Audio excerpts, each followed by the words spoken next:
حي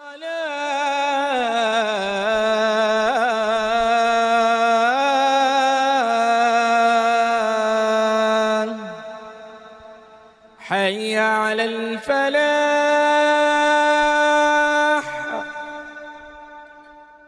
حي على الفلاح.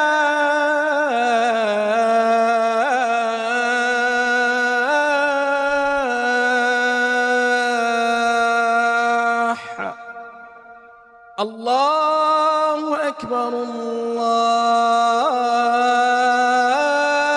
أكبر لا إله إلا الله.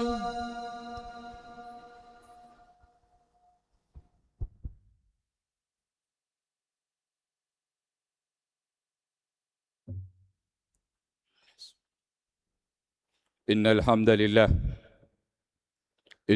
لله نحمده ونستعينه ونستغفره ونعوذ بالله من شرور أنفسنا ومن سيئات أعمالنا.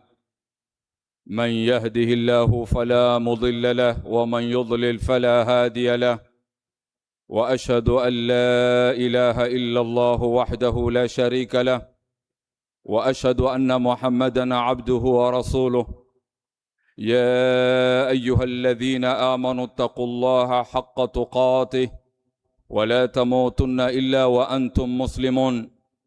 يا أيها الذين آمنوا اتقوا الله وقولوا قولا سديدا يصلح لكم أعمالكم ويغفر لكم ذنوبكم، ومن يطع الله ورسوله فقد فاز فوزا عظيما. أما بعد، أيها الناس عباد الله، أوصيكم وأوصي نفسي بتقوى الله عز وجل. يا أيها الذين آمنوا كتب عليكم الصيام كما كتب على الذين من قبلكم لعلكم تتقون أياما معدودات. Ndugu zangu katika iman, baada ya kumshukuru Allah subhanahu wa ta'ala na kumtakia rehma na amani mtume wetu Muhammadin sallallahu alayhi wasallam, khutba yetu ya leo inazungumzia neno la Allah subhanahu wa ta'ala, mahali ambapo tukisoma lazima tusimame. Katika neno lake Allah subhanahu wa ta'ala, ya ayyuhalladhina amanu kutiba alaykumus siyamu kama kutiba alal ladhina min qablikum la'allakum tattaqun ayyaman ma'dudat. Wenye ahkami za tilawa, unapofika hapo lazima usimame, kwa sababu ni wakfun jamil, wakfu ambayo imetimia. Na wakfu kama hii ina mazingatio makubwa katika neno lake Mwenyezi Mungu Subhanahu wa Ta'ala, ayyaman ma'dudat. Jumla ya maneno haya mawili ndio tunazungumzia katika khutba yetu ya leo. Bila shaka ndugu zangu katika iman, qadayna ash-shawt al-awwal min ayami Ramadhan. Tumemaliza raundi ya kwanza katika mwezi mtukufu wa Ramadhan, na leo ukipenda sema tutamaliza thuluth ya kwanza katika thuluth ya Ramadhan, ikiwa ni siku 30, thuluth ni siku 10. Ikiwa ni 29, basi thuluth ni siku 9 na masaa. Na hiyo shautu ndugu zangu katika imani tushaimaliza, tuko katika masaa ya mwisho. Hapo kuna mazingatio makubwa sana katika neno la Mwenyezi Mungu Subhanahu wa Ta'ala aliposema ayyama ma'dudat, ibara qur'aniyya tushiru ila ayami shahri Ramadhan bi annaha qalila. Ni sentensi ambayo inatoa ishara kwamba masiku ya Ramadhani ni masiku machache sana. Na mwanzo wa amri ya Allah subhanahu wa ta'ala alipoleta kwa ummati Muhammadin sallallahu alayhi wasallam suala la kufunga Ramadhan, bila shaka litafahamika ni jambo kubwa sana, jambo zito. Wanadamu hawajazoea kukaa na njaa zaidi ya masaa 12 na dakika. Ndio Allah subhanahu wa ta'ala katika targhibe ya kuonyesha hizi ayami ni kidogo sana, ni ayami sahla khafifa, ili wanadamu wawe na hamu kufunga mwezi mtukufu wa Ramadhani. Ndio Allah subhanahu wa ta'ala akawaambia baada ya kuamrisha, ya ayyuhalladhina amanu, enyi mlioamini, enyi mliomkubali Allah na kumsadiki Mtume Muhammadin sallallahu alaihi wasallam, kutiba alaykumus siyam, mumefaradhishiwa kufunga, kama kutiba ala alladhina min qablikum, kama walivyofaradhishiwa umma waliopita kabla yenu nyinyi, la'allakum tattaqun, ili muifikie takwa, kumcha Allah subhanahu wa ta'ala. Kisha Allah kasema baada ya faradhi, ayyaman ma'dudat, hayo ni masiku ya kuhisabika, ni masiku kidogo sana. Wanavyoni wa tafsiri wanatufahamisha ni katika mlango kama alivyosifu Allah bi annaha qilla, hizo siku ni chache sana, wa sahla, na ni sahali, wa khafifa, na ni siku hafifu katika faradhi hii ya funga ya mwezi mtukufu wa Ramadhani. Ma'al ishara, pamoja na kutoa ishara maneno haya mawili ayyaman ma'dudat, inatoa ishara ila sur'ati inqidaiha, haraka kufunga na kumalizika hapo kwa hapo. Na bila shaka hilo liko wazi. Ikiwa bado wewe hujaamka na umelala, basi ujue shautul awwal ishakupita. Siku 10 leo na wengineo ni siku 9, wako katika kumaliza hii shautul awwal, raundi ya kwanza. Na Ramadhani ina shauti 3 peke yake, na ukipenda sema ina thuluthi 3, na thuluthi ya kwanza tushaimaliza.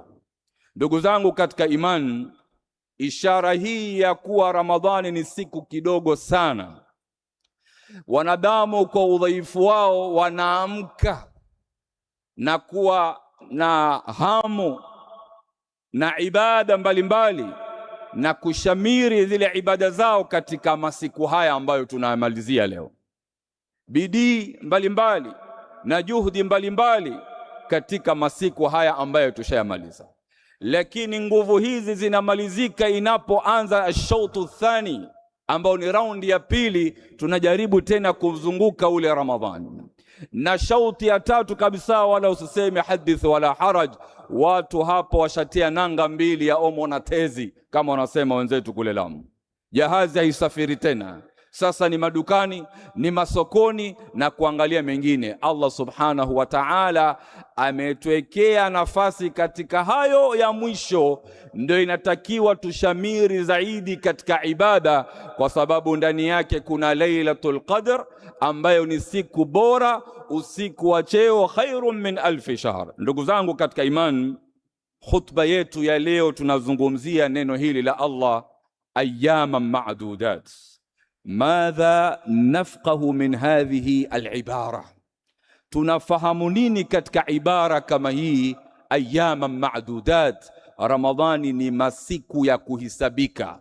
Mbali na neno la Allah ayyaman ma'dudat, imetumika katika ayamu tashriq, ni masiku ya kuhisabika, masiku ya khairi. Na katika Ramadhan vile vile Allah kasema ni ayyaman ma'dudat. Ukilala ukiamka unaambiwa Ramadhani imetoka. Na bila shaka hiyo iko wazi ndugu zangu katika imani. Ikiwa leo ni tarehe 10 na wengine 9, ni kuonyesha Ramadhani ndio hiyo inaondoka. Ndugu zangu katika imani, hadhihi al-ibara jaat awalan litarghib almu'minina as-saimin. Ibara hii imekuja kuwahimiza wafungaji waumini bi anna as-siyama alladhi farada Allahu alayhim, kwa ile saumu ambayo Allah amewalazimisha, ayamuhu qalila, siku zake ni kidogo sana. Wa hadha kana fi awwal al-amr, na hiyo ilikuwa ni kuanzia amri ya Allah ilipoanza pale, tayari Allah amefahamisha ni siku kidogo.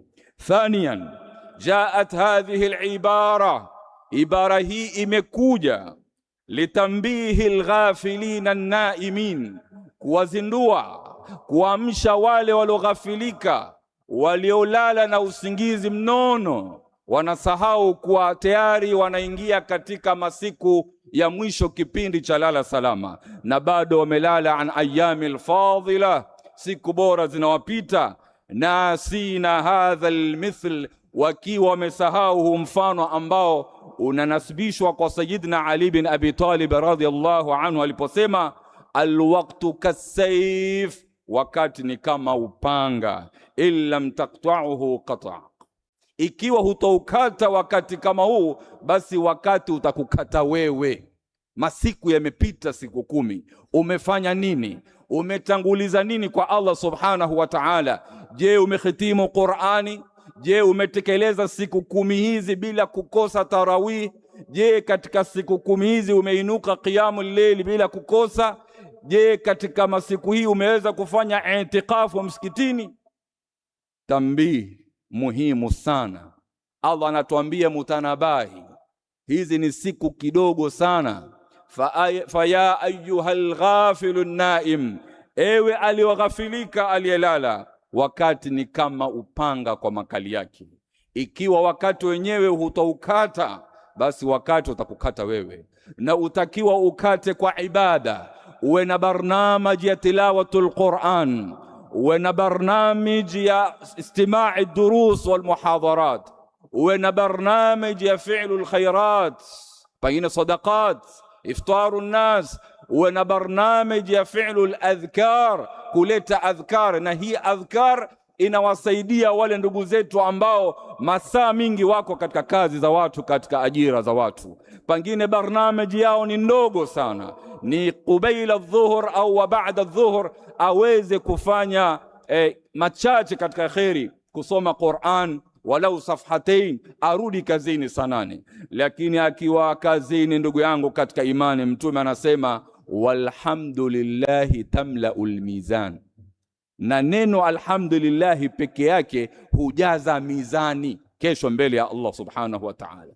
Na vile vile usisahau kalimatani khafifatani thaqilatani ala almizan, subhanallahi wa bihamdihi subhanallahi alazim.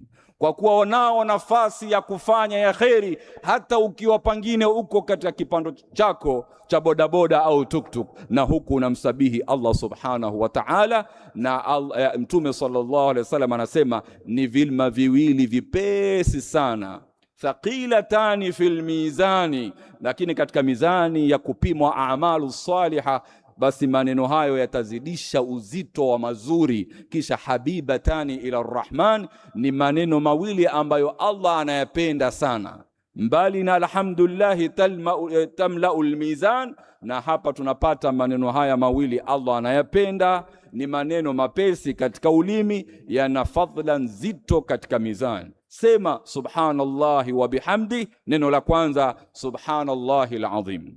Faya ayyuhal ghafilun naim, ewe aliyelala. Na shauti hii ya kwanza ishampita siku 10 za Ramadhan. Ndugu zangu katika imani, tunazungumzia ayyama ma'dudat, na tunamkhutubia yule ambaye kwamba ameghafilika na fadhila za utukufu wa masiku ya Ramadhan, na vile vile mazuri na baraka ambayo Allah subhanahu wa ta'ala ameyaweka ndani ya Ramadhan, kama alivyosifu Allah subhanahu wa ta'ala katika aya mbalimbali. Faya ayyuhal ajiz, faya ayyuhal ajiz la tatamanna ala Allahi al-amaniya, ewe mvivu uliolemewa, usiseme mimi nitabaki na kufunga tu, lakini sina mengine makufanya mazuri, na tarajia mazuri mbele ya Mwenyezi Mungu subhanahu wa ta'ala. Saumu peke yake haitoshelezi. Saumu inatakiwa isindikizwe kwa amali za khairi mbalimbali, na Allah subhanahu wa ta'ala kupitia mafundisho ya Mtume Muhammad sallallahu alaihi wasallam, mbali na kufunga kwake, alikuwa ni au ajwadun nas, alikuwa ni mkarimu zaidi Allah Mtume sallallahu alaihi wasallam katika mwezi mtukufu wa Ramadhani. Mazuri yote ambayo alikuwa akiyafanya katika miezi mingine, lakini katika Ramadhani anazidisha zaidi. Miongoni mwao ni tilawatul Qur'an al-Karim, na alikuwa akihitimu katika mwaka wake wa mwisho kabla hajaenda mbele ya Allah subhanahu wa ta'ala, akahitimu Qur'ani mara 2 mbele ya mwalimu wake Jibril. Faya ayyuhal ajiz la tatamanna ala Allahi al-amaniya fakun kama qala ibn Umar radiyallahu anhuma idha amsayta fala tantadhir as-sabah wa idha asbahta fala tantadhir al-masa wa khudh min sihhatika limaradik wa min hayatika limautik. Chukua maneno haya mazuri ya Ibn Umar radhiallahu anhuma pale aliposema, unapoamka asubuhi Allah subhanahu wa ta'ala amekuamsha salama salimini, basi wewe usiongoje jioni, na jioni inapoingia usiseme mimi nitachelewa, nitasubiri asubuhi. Wakati umejaliwa kuafikiwa na Allah, umeamka salama, patiliza kwa mambo ya kheri. Na wakati umejaliwa kuingiwa jioni na umefuturu salama salimini, patiliza kwa masaa yako ya usiku, kwa sababu wewe unakwenda na qadari ya Allah subhanahu wa ta'ala. Patiliza na hujui nyakati zako za kuondoka kwenda kwa Allah subhanahu wa ta'ala. Kisha akasema, wa khudh min sihhatika limaradhik, na patiliza wakati wewe ni mzima wa siha, mwili wako na afya njema, una nguvu kufanya ibada, patiliza kwa khairi mbalimbali. Kuna wenzako hawawezi kusimama visimamo vya usiku, wewe bado ni barobaro mwenye nguvu, simama na uswali swala za tahajjud, kwa sababu almu'minu alqawiyyu khairun wa ahabbu ila Allah min almu'min adh-dha'if. Yule mu'min mwenye nguvu anapendwa sana na Allah subhanahu wa ta'ala kuliko ule mu'min ambaye ni dhaifu. Na mu'min dhaifu hapa ni yule ambaye kwamba anashindwa kufanya khairi mbalimbali kulingana na hali yake ya udhaifu wa mwili wake. Patiliza ndugu yangu katika imani. Na vile vile akisema, wa min hayatika limautika, patiliza madamu ungali hai, unapumua, patiliza uhai huo kwa kutenda mambo ya kheri kabla ya kifo chako. Hayo ni maneno ya Ibn Umar radhiallahu anhuma.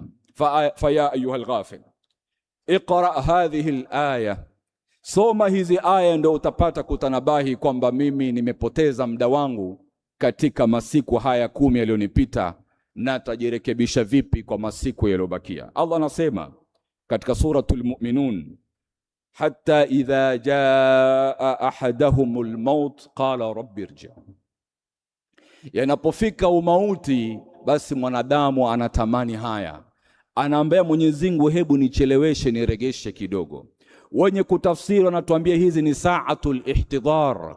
Ule almuhtadhir, yule ambaye kwamba anaelekea kwa Allah, anaona anga ishabadilika, mimi si wa duniani tena, anamwambia Allah subhanahu wa ta'ala, irji'un, niregesheni kidogo katika ulimwengu, maana sasa nishaingia katika anga nyingine, sio ile ninaijua. Watu wangu sioni tena hapa, wale nizunguka wenye kuniuguza wako wapi, lakini nimeingia katika anga ya barzakh, niregeshe kidogo ya Rabb. Aregeshwe kufanya nini? La'alli a'mala saliha fima tarakt, kidogo tu niweze kufanya mema niloyaacha sikuyafanya. Na hayo mema, neno saliha, inaingia saum, inaingia tilawatul Qur'an, inaingia sadaqat, khairi mbalimbali. Ndugu zangu katika imani, kwa kutamani maneno haya, tazama maneno ya Allah subhanahu wa ta'ala, anamwambia kalla, hapana, wakati umekwisha. Alwaqtu kasayf illam taqta'uhu qatta'ak, wakati ni kama makali ya upanga, ikiwa wewe mwenyewe hukukata ule wakati wako kwa ibada na a'malu saliha, basi wakati utakukata wewe. Siku 10 zishapita, jiulize umefanya nini. Allah anamwambia kalla, hapana, komeka na madai yako hayo ya kutaka uregeshwe tena ufanye amali njema japokuwa ni kichache. Innaha kalimatun huwa qailuha, ni maneno tu anayasema na kuyatamani, lakini anawekwa pembeni. Wa min waraihim barzakhun, tayari ashaingia katika anga ya barzakh, hako tena katika maisha ya dunia. Kushawekwa pazia na mipaka baina ya dunia, kwamba wewe unaondoka, hakuna tena nafasi. Kuna barzakh ila yaumi yub'athun, mpaka siku watafufuliwa kutoka katika makaburi yao. Hayo ni maneno Allah atamjibu huyu mwenye kutamani dakika hizi za mwisho. Hatta idha jaa ahadahumul maut qala rabbi irji'un, anasema ya Rabbi, niregeshe nikafanya nini? Nikafunge kidogo. Niregeshe nikafanya nini? Nikafanya itikafu katika Ramadhan. Niregeshe nikafanya nini? Nikatilawatul Qur'an. nikafanye nini? Atasaddaqa, nifuturishe watu. Ndio Allah subhanahu wa ta'ala akamwambia katika aya nyingine kwamba anaomba hilo aregeshwe duniani, afanye nini? Liasaddaka, ili nitoe sadaka, wa akun minas salihin, ili awe miongoni mwa wale watu wema. Ayyaman ma'dudat, ndio Allah akakwambia tanabahi, ewe lughafilika, ni masiku ya kuhisabika. Tayari 10 zishapita, 20 umejipangia nini? Na hizo 20 wewe unajua kwamba utazimaliza? Ama wewe katika wale listi ya 10 la pili hapo umechaguliwa na Allah uende mbele ya Allah subhanahu wa ta'ala? Kabla hujafika katika saatul ihtidhar, roho inagonga katika goromba inatoka, kabla hujafika, basi haya ambayo utayatamani yafanye sasa hivi baada aljuma: tilawatul Qur'an, i'tikaf, sadaqat, adhkar, mtaje Allah subhanahu wa ta'ala hata ukiwa kazini. Alhamdulillah tamlaul mizan, wa subhanallahi wa bihamdihi subhanallahi alazim, wa salatun ala nabii sallallahu alayhi wasallam. Ni mambo ambayo unaweza kuyatenda wakati wowote hata ukiwa kazini. Usiseme bwana sina faragha, meneja wangu alikataa, bosi wangu alikataa kunipatia likizo ndani ya Ramadhan, mimi nafanya kazi ya masaa 24 na baki na kufunga tu. Hapana, umepewa akili. Tanabahi, Allah subhanahu wa ta'ala amekwambia ayyaman ma'dudat. Peleka gari yako na huku naleta adhkar, peleka gari yako na huku nasikiliza Qur'an, peleka gari yako na huku namsabihi Allah subhanahu, unasema subhanallah wa bihamdihi subhanallahi alazim. Ewe loghafilika, shauti ya kwanza imekumaliza. Ndugu zangu katika imani, katika masiku haya ambayo Mwenyezi Mungu subhanahu wa ta'ala ametuambia ni masiku ya kuhisabika, ni tanabah mbalimbali kwa watu aina mbalimbali. Kuna yule tajiri ambaye ameghafilika na sadaqati na khairat, na kuna yule ambaye ni maskini hana cha kutoa, lakini ana mazuri mbele ya Allah subhanahu wa ta'ala kwa kuleta zile adhkar, kwa sababu hata wale maskini na wao walikomplaini kwa Mtume Muhammad sallallahu alaihi wasallam pale walipomwambia dhahaba ahlu duthur bil ujur yusalluna kama nusalli wa yasumuna kama nasum. Wale matajiri wameondoka na mrundo wa thawabu mbele ya Allah subhanahu wa ta'ala. Wanafunga kama tunavyofunga sisi, wanaswali kama tunavyoswali sisi, lakini wayatasaddaquna bifudhuli amwalihim, na wanatoa sadaka kwa mali yao bora. Wanatushinda na sisi hatuna kitu. Mtume akawaambia baada salah, leteni subhanallah mara 33, alhamdulillah mara 33, Allahu akbar mara 33, na mumalize ya 100 la ilaha illa Allah wahdahu la sharika lah, lahul mulku wa lahul hamdu wa huwa ala kulli shay'in qadir. Munapoleta adhkari hizo mutakwenda sawa na wale matajiri. Wao wakitoa, nyinyi munapatiliza kwa huku. Wakaanza wale maskini na wao kutoa sadaka kwa njia hiyo kila baada swala. Matajiri masiko yao yako imara, wakasikia masikini hutemka nini baada swala, na wao wakazijua, wakaleta adhkari hivyo hivyo. Wakaenda tena kwa Mtume Muhammad sallallahu alaihi wasallam wakimwambia jamaa washazijua, na wao wanaleta kina Abu Bakar na Uthman. Mtume amwambia dhalika fadlullah yutihi man yasha. Kwa hivyo wao wakiwa wanatushinda, na sisi tuwashinde kwa adhkar. Huenda zile za swala wamezijua, lakini kuna zingine nje na sisi tunaweza kupatiliza. Allah anawaambia hawa matajiri walioghafilika na hizi ayyama ma'dudat katika suratul Munafiqun, wa anfiqu mimma razaqnakum, toeni kati ya zile ambazo tumewaruzuku. Allah anawaambia toeni, min qabli an ya'ti ahadakumul maut, kabla hajafikiwa mmoja wenu na umauti. Aya hii atilia nguvu aya ambayo tumeisoma, kabla hajafikiwa mmoja wenu na umauti. Aya za kwanza khitabu ya watu sote kwamba anatamani arudi afanye mazuri, kisha ambiwa kalla komeka. Aya hii inamhusu yule ambaye kwamba Allah amempatia nafasi. Kuna nafasi kubwa sana, na kuna nafasi ya katikati, na kuna nafasi ya chini kabisa ambayo pia unaweza kugawanya ule mkate mmoja nusu kwa nusu. Useme la, aya hii mimi hainuhusu. Madamu unacho kile kichache unaweza kutoa. Wa anfiqu mimma razaqnakum, toeni kati ya zile ambazo tumewaruzuku. Min qabli an ya'ti ahadakumul maut, kabla umauti haujamfikia mmoja wenu. Atasema nini wakati ule? Fayaqula rabbi laula akhartani ila ajalin qarib, ya rabbi lau ungenichelewesha kidogo ukanipa mimi dakika 2 za kuhisabika katika maisha ya dunia niweze kurekebisha taksiri zangu. Ayyama ma'dudat, taksiri hizo unatakiwa uzirekebishe katika masiku haya bora. Na kwa nini katika masiku haya bora? Ni hadithi ya Mtume shakwambia, raghima anfu abdin, amehasirika mwanadamu, dakhala alayhi ramadhan falam yughfar la, Ramadhani imemgilia na hakusamehewa kabisa ile ma taqaddama min dhanbihi, wa alotangulia madhambi yake. Katika hadithi, man sama ramadhana imanan wa ihtisaba ghufira lahu ma taqaddama min dhanbi, hakupata. Kwa hivyo anataka kurudi katika haya masiku machache arekebishe. Amwambia, ya Rabbi nipe nafasi kidogo kwa muda mchache, fa asaddaqa, niweze kutoa sadaka. Hilo ndio la kwanza. Huyu mwenye uwezo aliopewa riziki mzuri haseme niregeshe nikaswali, niregeshe nikafunge, niregeshe nikasome Qur'ani, kwa sababu alipewa na akafunga mkono wake, hakuweza kusaidia wanyonge, hususan katika masiku haya ya Ramadhani.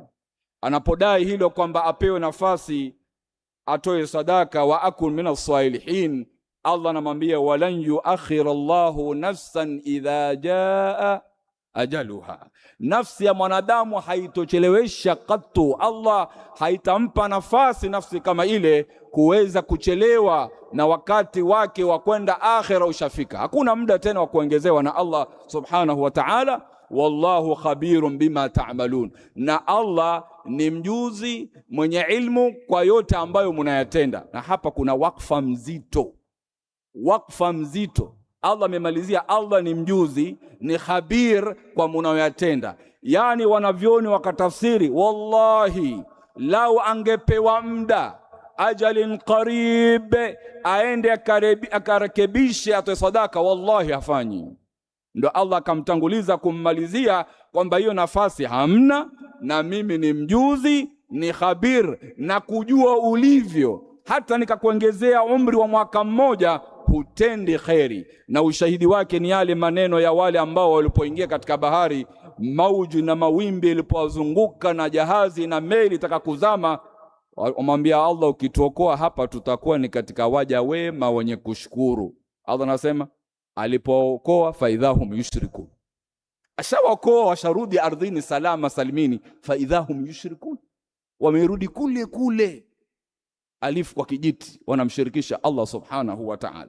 Na hapa wanaviona tafsiri, anatuambia Allah anajua lau atapewa muda huo ambao anaomba basi hatotenda. Ndio Allah akamjibu katika aya ya kwanza, kalla, komeka, hayo maneno tunayasema tu lakini mambo yameisha. Na hapa Allah anamwambia walan yuakhir Allah, na Allah hatochelewesha kabisa nafsi yote ambayo imefikiwa na wakati. Ayuha nasu ibadallah, fa fi qawlihi ta'ala, katika neno lake Allah subhanahu wa ta'ala, ayyaman ma'dudat, kuna tambihi mbalimbali. Allah ametokea NB, nota bene, attention kwa kila mwenye funga katika hii Ramadhani. Ya kwanza, tambihun rabbaniyun liman yaghfalu an ahmiyati istithmari fadaili hadha ash-shahr al-azim. Allah anampa matanabahisho yule ambaye kwamba ameghafilika, hajui umuhimu wa kuzalisha fadhila na thawabu katika mwezi huu mtukufu wa Ramadhani. Baraka zilioko na fakhati zilioko hazijui kwamba huu ndio mwezi wa kuvuna na kubeba fadhaili kubwa kubwa. Hadha tambihun rabbani, ni tambihi inayotoka kwa Allah subhanahu wa ta'ala, liman yanamu fi nahariha, kwa ule ambaye kwamba analala mchana, tisaumu imemshika. Saumu haikushika watu wala haikuti pingu, ashikaye watu na askari. Saumu haikushiki. Allah anakutanabahisha wewe mwenye kulala mchana, baada sala jamaa utaona umejinyosha, paka misikiti inabidi sasa ifungwe kwa sababu watu wanaharibu mikeka na miswala kwa kulala, na mate yanawapita ya usingizi mzito wa Ramadhani. Allah anakuambia inuka, na Allah subhanahu wa ta'ala hataki upoteze wakati wako juu ya tandiko lako. Inuka. Wa hadha tanbihun rabbani, ni tambihi ya tatu Allah anakutanabaisha lishabil muslim, kwa barabara wa muislamu, alladhi yudhi'u waqtahu fil al'ab alhaditha, yule ambaye anapoteza wakati wake katika michezo ya kileo. Michezo hiyo haitezwi Rajab wala Shaaban wala Rabiul Awwal wala Jumada al-Akhira. Michezo ni khasi katika michezo ya Ramadhani. Mwazijua kenye dumna, wenye keram, wenye michezo ya karata, ni baraza wanasema wanapumbaza saumu. Saumu pambazo kwa michezo. Allah anakutanabahisha katika neno lake ayyama ma'duda. Wa hadha tanbihun rabbani lil'asi almudhnib, Allah anamtanabahisha huyu asi mwenye kutenda dhambi. Idha salakha Ramadhani kimalizika siku 30 au 29, walam yughfar lah, na hakupata msamaha hata mmoja. Hadha tanbihun rabbani liman yuridu an yu'tiqahu Allahu minan nar, Allah anampata nabahi yule ambaye kwamba anataka Allah amwache huru na moto wa jahannam. Hakuna nafasi hiyo katika miezi mingine. Allah hakutemka maneno haya kupitia kwa hadithi ya mtume katika Rajab. Allah ametemka maneno hayo kupitia kwa hadithi ya mtume, wama yantiqu anil hawa in huwa illa wahyun yuha, aliposema mtume walillahi utaqa'u minan nar wa dhalika fi kulli layla. Na katika Ramadhani, katika hizi siku katika mabano mawili ayyama ma'dudat, Allah anawacha watu huru na moto wa jahannam kila inapoingia usiku wa Ramadhani. Na jamaa, kila inapoingia usiku wa Ramadhani ndio wao kwamba tuingize motoni. Allah huku ataka kuacha watu huru na moto wa jahannam, wao wanasema sisi tunataka kuingia, kwa sababu Ramadhani yao ilikuwa ni mchana. Usiku sasa wako huru, wanazurura barabarani, maasi kama kawaida, wanamuasi Allah. Kipindi Allah anachagua wale ambao atawacha huru na jahannam, wewe ondoka, wewe hutoingia, wewe toka, kuanzia leo uko freedom. Allah anachagua kila siku. Kwa hivyo hatujui mimi na wewe katika hizi ayyama ma'dudat 10 zilizopita tumechaguliwa, tumeachwa huru na jahannam, hatujui. Na ikiwa hatujui hizi siku 20 zilizobakia Allah atatuchagua. Kwa hivyo hii ni tambihi Allah anakupa wewe ulioghafilika. Inuka, madamu unataka Allah subhanahu wa ta'ala akuingize katika listi ya wale ambao wenye kuachwa huru na jahannam. Mwisho kabisa, hadha tanbihun rabbani, ni tanabahi muhimu sana inayotoka kwa Allah katika neno lake ayyama ma'dudat, liman yatamanna an yudkhilahu Allahu aljanna, kwa yule ambaye kwamba anatamani Allah amuingize peponi, na hususan katika mlango wa Rayyan, mlango ambao watapenya hapo wenye kufunga peke yake. Baada ya kuingia wote, mlango huo utafungwa. Wayunadi munadi aina as-saimun, wako wapi wafungaji waliofunga imanan wa ihtisaba, wainuke mbele ya Allah na waingie mlango wa Rayyan, na hapo mlango utafungwa. أقول قولي هذا وأستغفر الله لي ولكم ولجميع المسلمين والمسلمات فاستغفروه إنه هو الغفور الرحيم.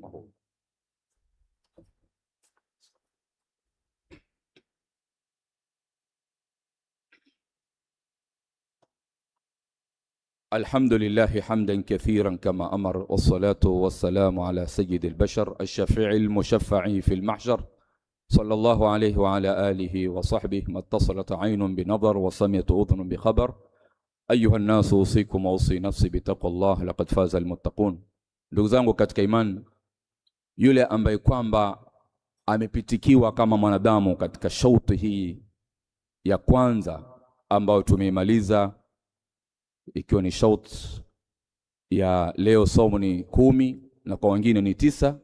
Huenda mwanadamu alikuwa ameghafilika na fadhail na mazuri yaliyoko ndani ya Ramadhani.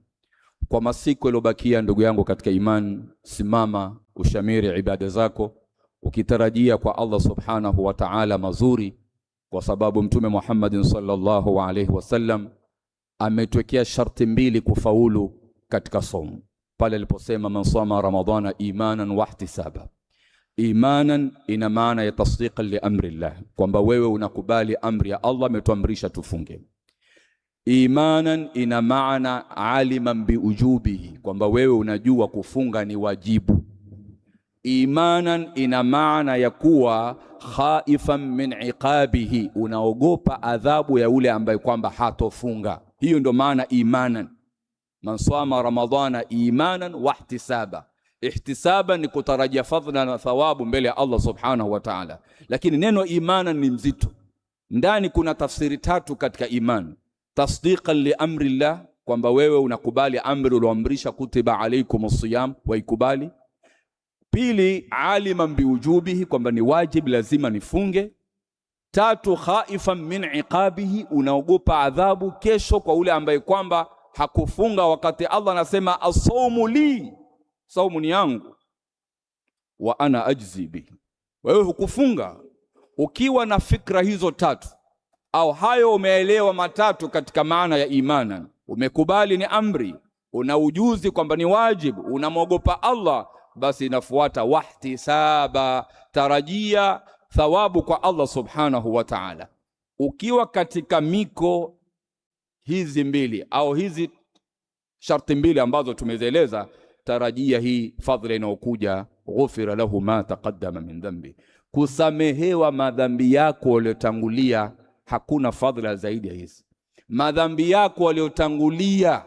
Na katika hadithi nyingine Mtume Muhammad sallallahu alaihi wasallam anasema, wa ramadhanu ila ramadhan, na ramadhani mpaka ramadhani nyingine, kafaratun fima bainahunna, kuna kafara kati ya masiku yale ya miezi mingine katikati, kusamehewa madhambi yote, kwa sharti ujepushe na madhambi makubwa makubwa. Wa ramadhanu ila ramadhan kafaratun fima bainahunna idha jtunibatil kabair. Kwa hivyo kuna fadhila kubwa, na hakuna fadhila zaidi ya hizi, mtu kusamehewa madhambi yake yote. Kwa hivyo amka ndugu yangu katika imani, masiku ni kidogo, ni ayyama ma'dudat, na tushamaliza 10, tumebakiwa na 20. Hizi 20 zipangie barnamij ya kuzishamiri vizuri, na tugeuze fikra zetu kwa 10 la mwisho ndo la kulala. Wallahi hilo ndo 10 la kuwekewa nguvu zaidi kuliko hili ambalo tumelimaliza na kuliko hili ambalo tunaliingia kesho. Ni 10 la hitaji bidii sana, kwa sababu unapoafikiwa kwa ibada na khairi ndani ya Lailatul Qadr, wewe unataka nini? Khairun min 1000 shahr. Allah anakuambia yashinda ibada ile ya usiku ule kuliko ibada zote ambazo ungezifanya katika miezi 1000. Wewe utaka nini tena mbele Mwenyezi Mungu? Kwa hivyo inuka wewe ulioghafilika na masiku haya yanakugongea, ayyama ma'dudat. Wa'lamu ikhwatal iman anna Allah amarakum bi amrin bada'a fihi bi nafsi wa thanna bil malaikati al musabbihati bi qudsi wa thalatha bikum ayyuha al mu'minuna min bariyati jinnihi wa insi. فقال تعالى ولم يزل قائلا عليما وآمرا حكيما وتشريفا لقدر المصطفى صلى الله عليه وسلم وتعظيما. إن الله وملائكته يصلون على النبي يا أيها الذين آمنوا صلوا عليه وسلموا تسليما. اللهم صل على محمد وعلى آل محمد كما صليت على إبراهيم وعلى آل إبراهيم، وبارك على محمد وعلى آل محمد كما باركت على إبراهيم وعلى آل إبراهيم إنك حميد مجيد. وارض اللهم عن كل صحابة رسول الله أجمعين.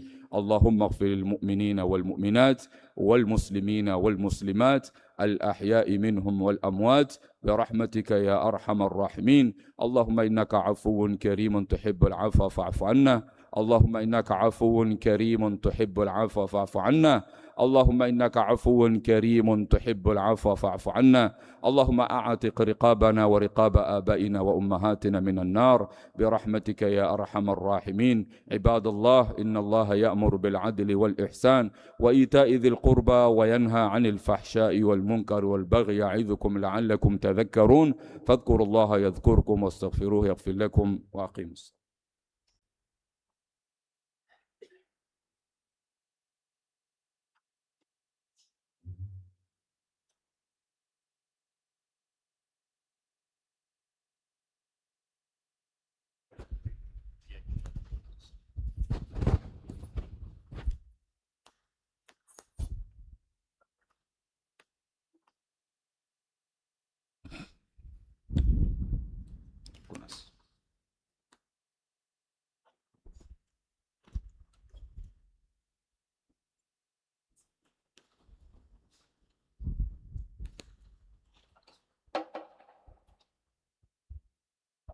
الله أكبر الله أكبر أشهد أن لا إله إلا الله أشهد أن محمد رسول الله حي على الصلاة حي على الفلاح قد قامت الصلاة قد قامت الصلاة الله أكبر الله أكبر لا إله إلا الله.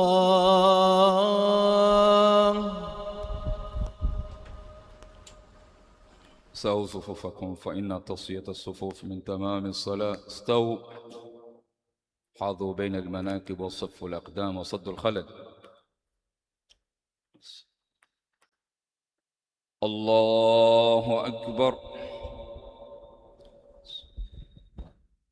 سبحانك اللهم وبحمدك تبارك اسمك وتعالى جدك.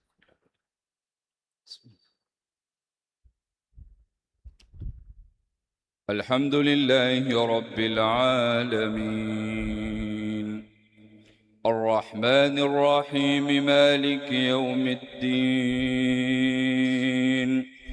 إياك نعبد وإياك نستعين اهدنا الصراط المستقيم صراط الذين أنعمت عليهم غير المغضوب عليهم ولا الضالين آمين.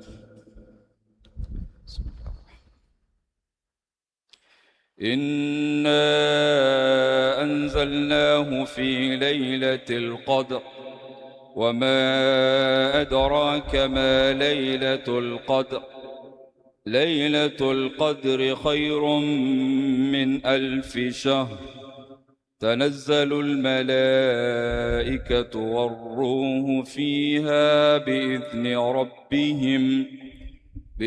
ربهم من كل أمر سلام هي حتى مطلع الفجر. الله أكبر.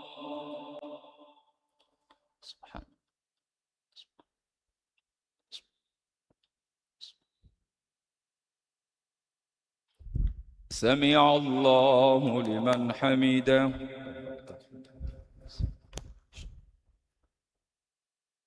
الله أكبر. سبحان الله.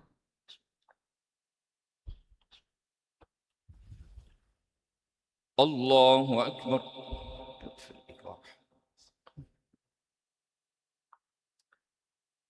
الله أكبر.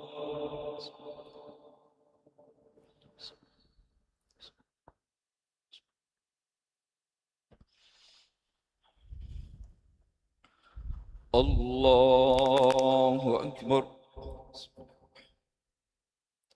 الحمد لله رب العالمين الرحمن الرحيم مالك يوم الدين إياك نعبد وإياك نستعين اهدنا الصراط المستقيم صراط الذين أنعمت عليهم غير المغضوب عليهم ولا الضالين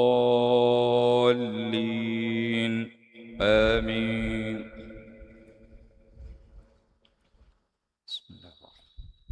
قل يا أيها الكافرون لا أعبد ما تعبدون ولا أنتم عابدون ما أعبد ولا أنا عابد ما عبدتم ولا أنتم عابدون ما أعبد لكم دينكم ولي دين. الله أكبر.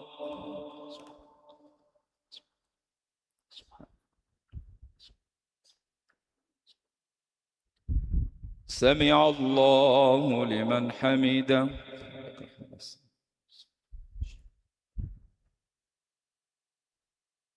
الله أكبر.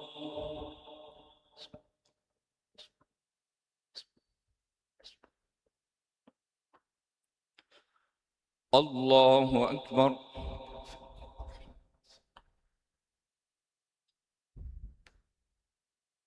الله أكبر.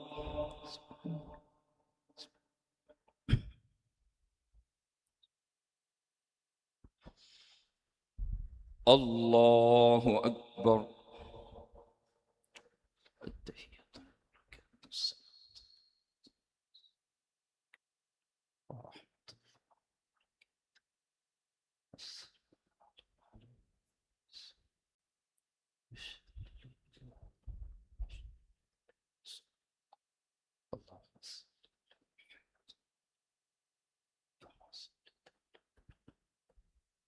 وبارك على محمد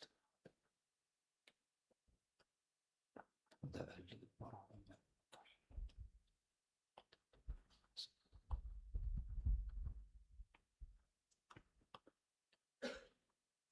السلام عليكم ورحمة الله. السلام عليكم ورحمة الله. استغفر الله استغفر الله.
Ni siku 2 tu kabla ya mashindano makubwa zaidi ya Qur'an tukufu ya mabara yote ulimwenguni yanayoandaliwa na Al-Hikma Foundation. Mjue mshiriki kutoka Tanzania akiwakilisha visio vya Zanzibar, Hija Nasr Hija. Qur'an ni ncha kwa ncha, bega kwa bega, mkono kwa mkono, mguu kwa mguu, hadi kwa Mkapa. Mashindano haya yapo chini ya udhamini mkuu wa benki ya PBZ Ikhlas.